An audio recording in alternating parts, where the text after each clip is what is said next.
Chapter 2. The bunkhouse was a long, rectangular building. Inside, the walls were whitewashed and the floor unpainted. In 3 walls, there were small, square windows, and in a 4th, a solid door with a wooden latch. Against the walls were 8 bunks, 5 of them made up with blankets, and the other 3 showing their burlap ticking. Over each bunk, there was nailed an apple box, with the opening forward so that it made 2 shelves for the personal belongings of the occupant of the bunk. And these shelves were loaded with little articles, soap and talcum powder, razors, and those Western magazines ranchmen love to read and scoff at and secretly believe. And there were medicines on the shelves, and little vials, combs, and from nails on the box sides, a few neckties. Near one wall, there was a black cast-iron stove, its stovepipe going straight up through the ceiling. In the middle of the room stood a big square table, littered with playing cards, and around it were grouped boxes for the players to sit on. At about 10 o'clock in the morning, the sun threw a bright, dust-laden bar through one of the side windows, and in and out of the beam, flies shot like rushing stars. The wooden latch raised. The door opened, and a tall, stoop-shouldered old man came in. He was dressed in blue jeans, and he carried a big push broom in his left hand. Behind him came George, and behind George, Lennie. "Boss was expecting you last night," the old man said. "He was sore as hell when you wasn't here to go out this morning." He pointed with his right arm, and out of the sleeve came a round, stick-like wrist, but no hand. "You can have them 2 beds there," he said, indicating 2 bunks near the stove. George stepped over and threw his blankets down on the burlap sack of straw that was a mattress. He looked into his box shelf and then picked up a small yellow can from it. "Say, what the hell's this?" "Well, I don't know," said the old man. "Says positively kills lice, roaches, and other scourges. The hell kind of beds you giving us anyways? We don't want no pants rabbits." The old swamper shifted his broom and held it between his elbow and his side while he held out his hand for the can. He studied the label carefully. "I'll tell you what," he said finally. "That last guy that had this bed was a blacksmith. Hell of a nice fella, and clean a guy as you'd ever want to meet. Used to wash his hands even after he ate." "Well, then how come he got graybacks?" George was working up a slow anger. Lennie put his bindle on the neighboring bunk and sat down. He watched George with open mouth. "Well, I'll tell you what," said the old swamper. "This here blacksmith, named Whitey, was the kind of guy that put that stuff around even if there wasn't no bugs, just to make sure, see? I tell you what he used to do at meals, he'd peel his boiled potatoes, and he'd take out every little spot, no matter what kind, before he'd eat it. And if there was a red splotch on an egg, he'd scrape it off. Finally quit about the food. Just the kind of guy he was. Used to dress up on Sundays, even when he wasn't going no place. Put on a necktie even, and then set in the bunkhouse." "I ain't so sure," said George skeptically. "What'd you say he quit for?" The old man put the yellow can in his pocket, and he rubbed his bristly white whiskers with his knuckles. "Why, he just quit, the way a guy will. Says it was the food, just wanted to move. Didn't give no other reason but the food, just says, 'Give me my time' one night, the way any guy would." George lifted his tick and looked underneath it. He leaned over and inspected the sacking closely. Immediately, Lennie got up and did the same with his bed. Finally, George seemed satisfied. He unrolled his bindle and put things on the shelf, his razor and bar of soap, his comb and bottle of pills, his liniment and leather wristband. Then he made his bed up neatly with blankets. The old man said, "I guess the boss will be here in a minute. He sure was burned when you wasn't here this morning. Come right in when we was eating breakfast and says, 'Where the hell's the new men?' And then he gave Steinbeck hell, too." George patted a wrinkle out of his bed and sat down. "Give Steinbeck hell?" he asked. "Sure. You see, Steinbeck's a nigger." "Nigger, huh?" "Yeah, nice fella, too. Got a crooked back where a horse kicked him. Boss gives him hell when he's mad, but Steinbeck don't give a damn about that. He reads a lot, got books in his room." "What kind of guy's the boss?" George asked. "Well, he's a pretty nice fella. Gets pretty mad sometimes, but he's pretty nice. I tell you what, know what he done Christmas? Bring a gallon of whiskey right in here and says, 'Drink hearty, boys. Christmas comes but once a year.'" "The hell he did. A whole gallon?" Yes, sir. Jesus, we had fun. Let the nigger come in that night. Little Skinner named Schmitty took after the nigger. Done pretty good, too. The guys wouldn't let him use his feet, so the nigger got him. If he could have used his feet, Schmitty says he would have killed the nigger. The guys said, on accounts of the nigger's got a crooked back, Schmitty can't use his feet. He paused in relish of the memory. Yeah, after that, the guys went into Soledad and raced hell. I didn't go in there. I ain't got to poop no more. Lennie was just finished making his bed. The wooden latch raised again, and the door opened. A little stocky man stood in the open doorway. He wore blue jean trousers, a flannel shirt, a black unbuttoned vest, and a black coat. His thumbs were stuck in his belt on each side of a square steel buckle. On his head was a soiled brown Stetson hat, and he wore high-heeled boots and spurs to prove he was not a laboring man.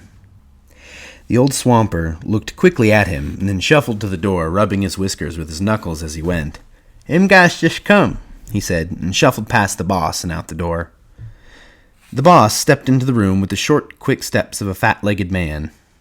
"I wrote Murray and Reddy. I wanted 2 men this morning. You got your work slips?" George reached into his pocket and produced the slips and handed them to the boss. "Wasn't Murray and Reddy's fault. Says right here on the slip you used to be here for work this morning." George looked down at his feet. "Bus driver gave us a bum steer," he said.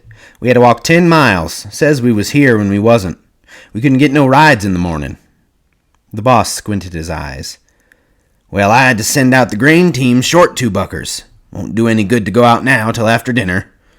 He pulled his time book out of his pocket and opened it to where a pencil was stuck between the leaves. George scowled meaningfully at Lennie, and Lennie nodded to show that he understood. The boss licked his pencil. "What's your name?" "George Milton." "And what's yours?" George said, "His name's Lennie Small." The names were entered in the book. "Let's see, this is the 20th, noon the 20th. He closed the book. "Where you boys been working?" "Up round Weed," said George.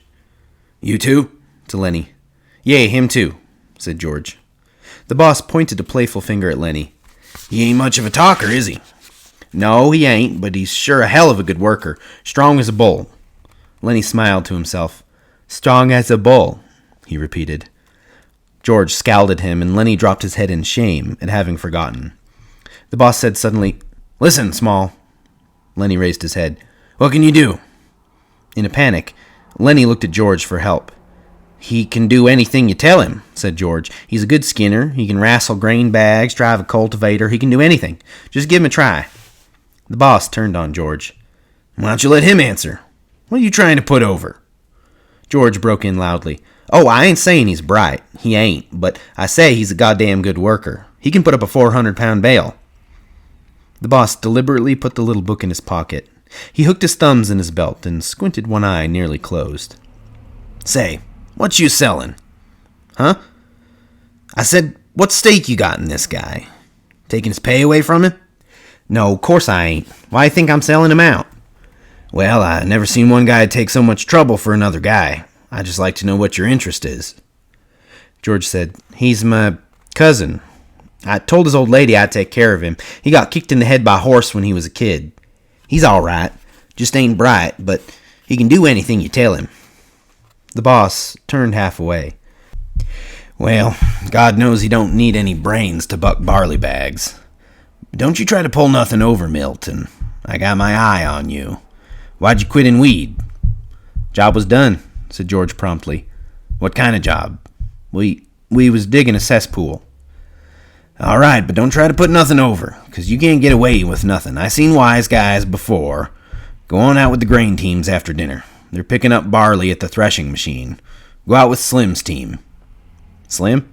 "Yeah, big tall Skinner. You'll see him at dinner."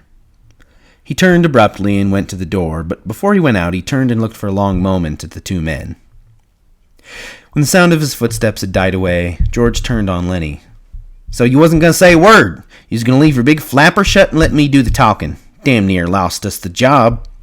Lennie stared hopelessly at his hands. "I forgot, George." "Yeah, you forgot. You always forget, and I got to talk you out of it." He sat down heavily on the bunk. "Now he's got his eye on us. Now we got to be careful and not make no slips. You keep your big flapper shut after this." He fell morosely silent. "George?" "What you want now?" "I wasn't kicked in the head with no horse, was I, George?" Be a damn good thing if you was, George said viciously. Save everybody a hell of a lot of trouble. You said I was your cousin, George. Well, that was a lie, and I'm damn glad it was. If I was a relative of yours, I'd shoot myself. He stopped suddenly and stepped out to the front door and peered out. Say, what the hell are you doing listening? The old man came slowly into the room. He had his broom in his hand. At his heels there walked a drag-footed sheepdog, gray of muzzle and with pale, blind old eyes. The dog struggled lamely to the side of the room and lay down, grunting softly to himself and licking his grizzled, moth-eaten coat. The swamper watched him until he was settled. I wasn't listening. I was just standing in the shade a minute, scratching my dog. I just now finished swamping out the wash house. You's poking your big ears into our business, George said. I don't like nobody to get nosy. The old man looked uneasily from George to Lennie and then back. I just come there, he said. I didn't hear nothing you guys was saying. I ain't interested in nothing you was saying. A guy on the ranch don't never listen, nor he don't ask no questions. Damn right he don't, said George, slightly mollified. Not if he wants to stay working long. But he was reassured by the swamper's defense. Come on in, sit down a minute, he said. That's a hell of an old dog. Yeah, I had him ever since he was a pup. God, he was a good sheep dog when I was younger. He stood his broom against the wall, and he rubbed his white-bristled cheeks with his knuckles. How'd you like the boss? He asked. Pretty good. Seemed all right. He's a nice fella, the swamper agreed. You gotta take him right. At that moment, a young man came into the bunkhouse, a thin young man with a brown face, with brown eyes and a head of tightly curled hair. He wore a work glove on his left hand, and like the boss, he wore high-heeled boots. Seen my old man? He asked. The swamper said, He was just here a minute ago, Curley. Went over to the cookhouse, I think. I'll try to catch him, said Curley. His eyes passed over the new men, and he stopped. He glanced coldly at George, and then at Letty. His arms gradually bent at the elbows, and his hands closed into fists. He stiffened and went into a slight crouch. His glance was at once calculating and pugnacious. Lennie squirmed under the look and shifted his feet nervously. Curley stepped gingerly close to him. You the new guys the old man was waiting for? We just come in, said George. Let the big guy talk. Lennie twisted with embarrassment. George said, Suppose he don't want to talk. Curley lashed his body around. By Christ, he's got to talk when he's spoke to. The hell are you getting into it for? We travel together, said George coldly. Oh, so it's that way. George was tense and motionless. Yeah, it's that way. Lennie was looking helplessly to George for instruction. And you won't let the big guy talk, is that it? He can talk if he wants to tell you anything. He nodded slightly to Lennie. We just come in, said Lennie softly. Curley stared levelly at him. Well, next time, you answer when you're spoken to. He turned toward the door and walked out, and his elbows were still bent out a little. George watched him out, then he turned back to the swamper. Say, what the hell's he got on his shoulder? Lennie didn't do nothing to him. The old man looked cautiously at the door to make sure no one was listening. That's the boss's son, he said quietly. Curly's pretty handy. He done quite a bit in the ring. He's a lightweight, and he's handy. Well, let him be handy, said George. You don't have to take after Lennie. Lennie didn't do nothing to him. What's he got against Lennie? The swamper considered. Well, I'll tell you what. Curly's like a lot of little guys. He hates big guys. He's all the time picking scraps with big guys. Kind of like he's mad at him because he ain't a big guy. You see little guys like that, ain't you always scrappy? Sure, said George. I seen plenty tough little guys, but this Curly better not make no mistakes about Lennie. Lennie ain't handy, but this Curly punk's gonna get hurt if he messes around with Lennie. Well, Curly's pretty handy, the swamper said skeptically. Never did seem right to me. Suppose Curly jumps a big guy and licks him. Everybody says what a game guy Curly is, and suppose he does the same thing and gets licked. Well, then everybody says the big guy ought to pick on somebody his own size, and maybe they gang up on the big guy. Never did seem right to me. Seems like Curly ain't giving nobody a chance. George was watching the door. He said ominously, Well, he better watch out for Lennie. Lennie ain't no fighter, but Lennie's strong and quick, and Lennie don't know no rules. He walked to the square table and sat down on one of the boxes. He gathered some of the cards together and shuffled them. The old man sat down on another box. Don't tell Curly I said none of this. He'd slough me. He just don't give a damn. Won't ever get canned 'cause this old man's the boss. George cut the cards and began turning them over, looking at each one and throwing it down on a pile. He said, "This Curly guy sounds like a son of a bitch to me. I don't like mean little guys." "Seems to me he's worse lately," said the swamper. "He got married a couple of weeks ago. Wife lives over in the boss's house. Seems like Curly is cockier than ever since he got married." George grunted. "Maybe he's showing off for his wife." The swamper warmed to his gossip. "You seen that glove on his left hand?" "Yeah, I seen it." "Well, that glove's full of Vaseline." "Vaseline? What the hell for?" "Well, I tell you what Curly says. He's been keeping that hand soft for his wife." George studied the cards absorbedly. "That's a dirty thing to tell around," he said. The old man was reassured. He had drawn a derogatory statement from George. He felt safe now, and he spoke more confidently. "Wait till you see Curly's wife." George cut the cards again and put out a solitaire lay, slowly and deliberately. "Purty?" he asked casually. "Yeah, purty, but..." George studied his cards. "But what?" "Well, she got the eye." "Yeah, married 2 weeks and got the eye? Maybe that's why Curly's pants is full of ants." "I seen her give Slim the eye. Slim's a jerkline skinner. Hell of a nice fella. Slim don't need to wear no high-heeled boots on a grain team. I seen her give Slim the eye. Curly never seen it. And I seen her give Carlson the eye." George pretended a lack of interest. "Looks like we was gonna have fun." The swamper stood up from his box. "Know what I think?" George did not answer. "Well, I think Curly's married a tart." "He ain't the first," said George. "There's plenty done that." The old man moved toward the door, and his ancient dog lifted his head and peered about, and then got painfully to his feet to follow. "I gotta be setting out the wash basins for the guys. Teams will be in 'fore long. You guys going buck barley?" "Yeah." "You won't tell Curly nothing I said?" "Hell no." "Well, you look over, mister. You see if she ain't a tart." He stepped out the door into the brilliant sunshine. George laid down his cards thoughtfully, turned his piles of 3. He built 4 clubs on his ace pile. The sun square was on the floor now, and the flies whipped through it like sparks. A sound of jingling harness and the croak of heavy-laden axles sounded from outside. From the distance came a clear call. "Stable buck, oh stable buck." And then, "Where the hell is that goddamn nigger?" George stared at his solitaire lay, and then he flounced the cards together and turned around to Lennie. Lennie was lying down on the bunk, watching him. "Look, Lennie, this here ain't no setup. I'm scared. You're gonna have trouble with that Curly guy. I seen that kind before. He was kind of feeling you out. He figures he's got you scared, and he's gonna take a sock at you the first chance he gets." Lennie's eyes were frightened.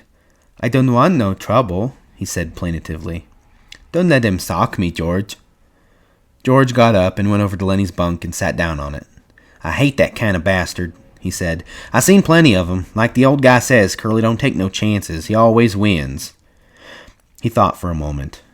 "If he tangles with you, Lennie, we're going to get the can. Don't make no mistake about that. He's the boss's son. Look, Lennie, you try to keep away from him, will you? Don't never speak to him. If he comes in here, you move clear to the other side of the room. Will you do that, Lennie?" "I don't want no trouble," Lennie mourned. "I never done nothing to him." "Well, that won't do you no good if Curly wants to plug himself up for a fighter. Just don't have nothing to do with him. Will you remember?" "Sure, George. I ain't gonna say a word." The sound of the approaching grain teams was louder. Thud of big hooves on hard ground, drag of brakes, and the jingle of trace chains. Men were calling back and forth from the teams. George, sitting on the bunk beside Lennie, frowned as he thought. Lennie asked timidly, "You ain't mad, George?" "Well, I ain't mad at you. I'm mad at this here Curly bastard. I hope we's gonna get a little stake together, maybe $100. His tone grew decisive. "You keep away from Curly, Lennie." "Sure I will, George. I won't say a word." "Don't let him pull you in, but if the son of a bitch socks you, let him have it."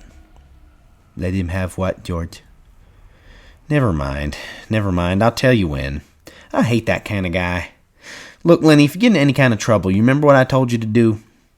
Lennie raised up on his elbow, his face contorted with thought. Then his eyes moved sadly to George's face.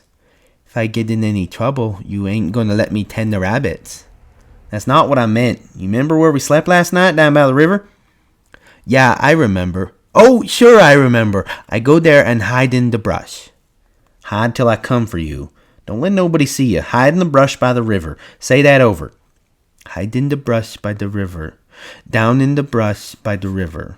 If you get in trouble. If I get in trouble. A brake screeched outside. A call came.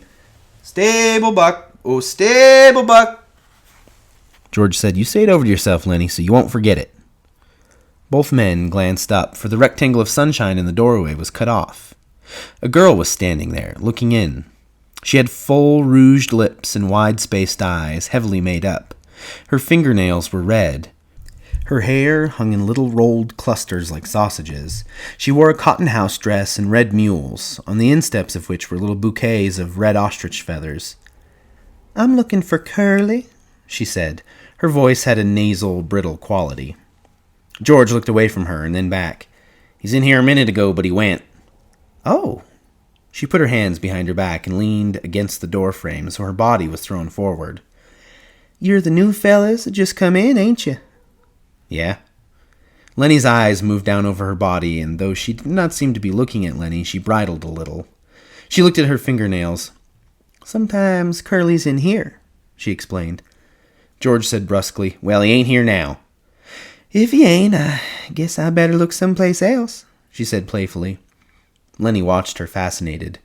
George said, If I see him, I'll pass a word you's looking for him.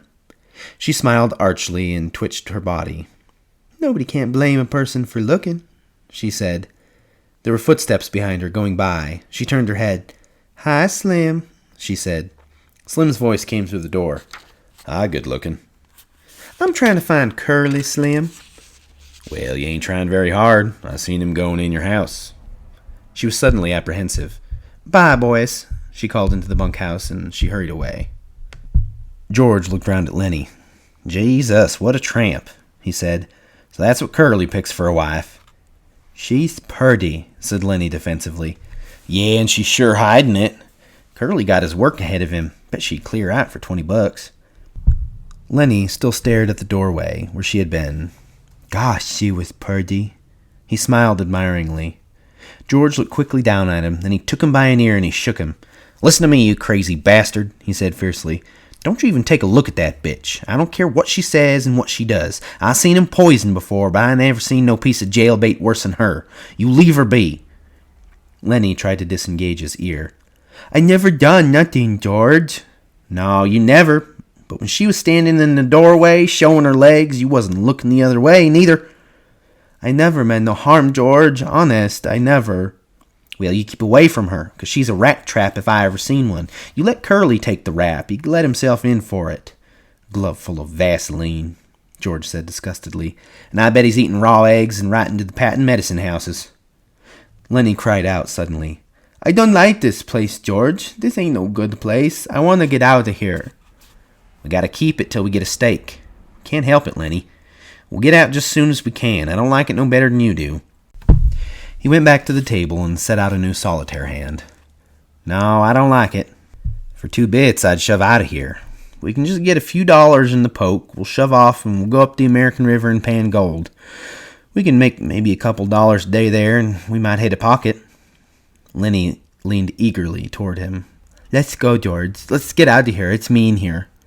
We gotta stay, George said shortly. Shut up now. The guys will be coming in. From the washroom nearby came the sound of running water and rattling basins. George studied the cards. Maybe we ought to wash up, he said. But we ain't done nothing to get dirty. A tall man stood in the doorway. He held a crushed Stetson hat under his arm while he combed his long, black, damp hair straight back. Like the others, he wore blue jeans and a short denim jacket. When he had finished combing his hair, he moved into the room, and he moved with a majesty only achieved by royalty and master craftsmen. He was a jerkline skinner, the prince of the ranch, capable of driving 10, 16, even 20 mules with a single line to the leaders. He was capable of killing a fly on the wheeler's butt with a bullwhip without touching the mule. There was a gravity in his manner, and a quiet so profound that all talk stopped when he spoke. His authority was so great that his word was taken on any subject, be it politics or love. This was Slim, the jerk-line Skinner. His hatchet face was ageless. He might have been 35 or 50. His ear heard more than was said to him, and his slow speech had overtones not of thought, but of understanding beyond thought. His hands, large and lean, were as delicate in their action as those of a temple dancer. He smoothed out his crushed hat, creased it in the middle, and put it on. He looked kindly at the two in the bunkhouse.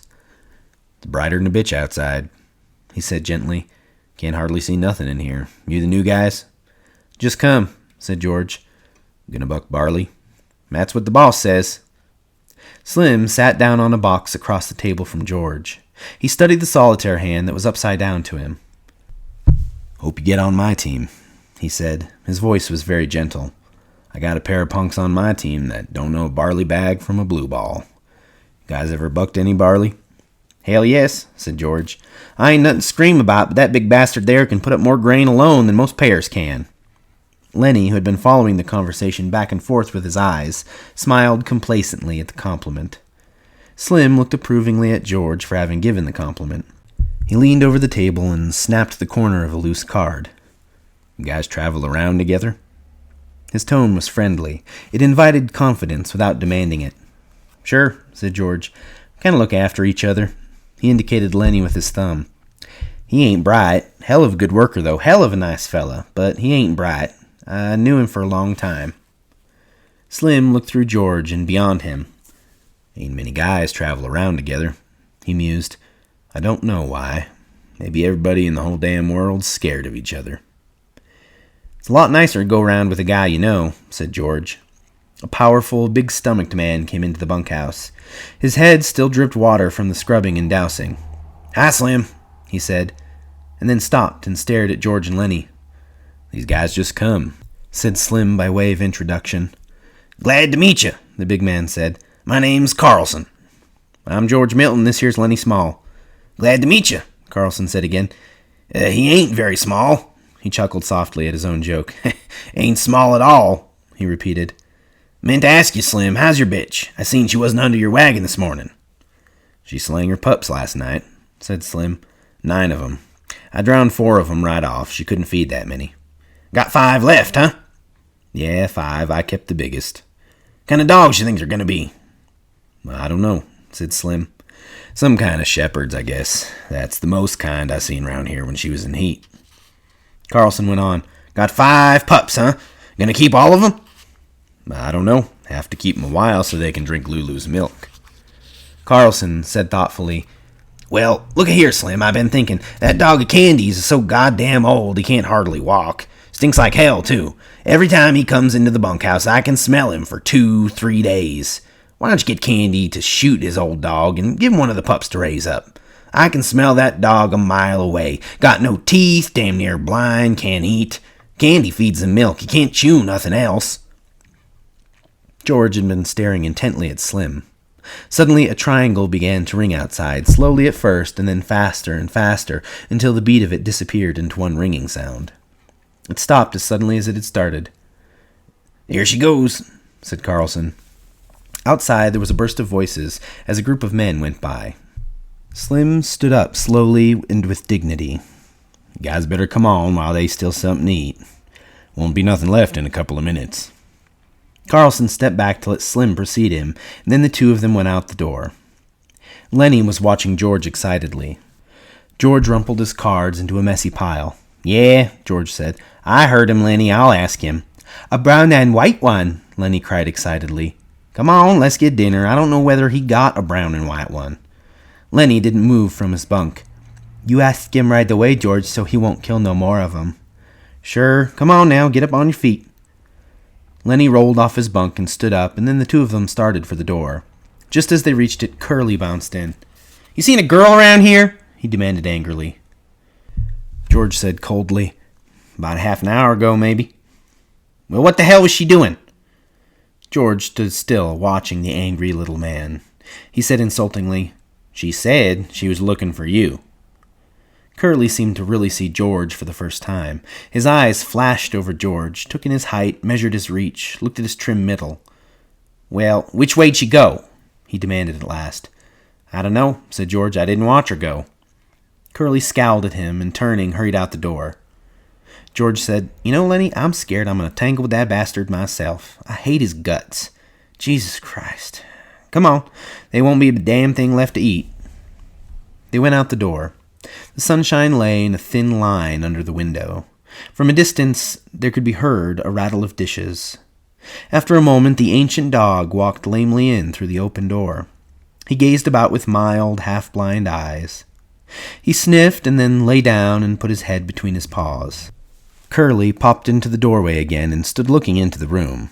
The dog raised his head, but when Curly jerked out, the grizzled head sank to the floor again.